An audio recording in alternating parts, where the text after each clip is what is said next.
તો હાલો બધા મિત્રો, કેમ છો? ઉમ્મીદ કરું છું તમે બધા મજામાં જશો.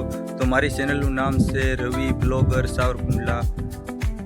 મારી ચેનલનું નામ છે ને હું બધાના બ્લોગ બનાવું છું જગ્યાના. આ છે આપણે આયા ગામ આવ્યું છે અમૃતવેલ, અને હું છું સાવરકુંડલાનો. મેં સાવરકુંડલાથી અમૃતવેલ મેં કપાસ વાવ્યો છે, એ હું તમને આજે બતાવવાનો છું. તો સામે છે એ ટાવર દેખાય છે, કેરાળા છે. તો તમને બધાને નહીં દેખાતું હોય, હું હમણાં પાછળનો કેમેરો કરીને તમને બધાને બતાવું છું. અને આ મારી ચેનલ છે, આને સબસ્ક્રાઈબ તમે જરૂરથી કરી લેજો. આવા નવા વિડીયો તમને આ ચેનલ ઉપર જોવા મળશે. આયા બહુ તાપમાન ને તડકો વધારે છે, એટલે હું તમને પાછળનો કેમેરો કરીને હમણાંથી તો જોવા પાછળનો કેમેરો કર્યો છે.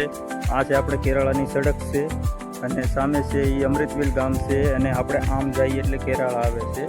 અને આયા અમે કપાસ વાવ્યો છે. જોવા અમારો કપાસ છે, આ તમને ઝૂમ કરીને જરાક બતાવું. જો આ બધો અમારો કપાસ છે, બહુ મોટો કપાસ છે, એટલે હું અંદર નથી જતો, પણ તમે કપાસ જોશો એટલે તમને પણ આનંદ આવી જશે એવો કપાસ છે.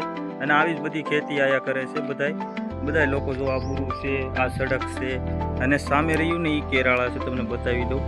જો આયા તમને ટાવર ઝાખા દેખાતા છે. તો આ ધાર દેખાય ને એની પાછળના ભાગમાં કેરાળા આવેલું છે. ત્યાં ગામ છે ને હું અહીંયા પુલ ઉપરથી વિડીયો બનાવું છું. તો તમને આવા નવા બ્લોગ તમને આ ચેનલ ઉપર જોવા મળશે. અને આવા નવા બ્લોગને જોતા રહેજો અને સબસ્ક્રાઈબ કરતા રહેજો. હું તમને પલની માહિતી આપીને ગામો ગામ જઈ કરીને માહિતી આપી.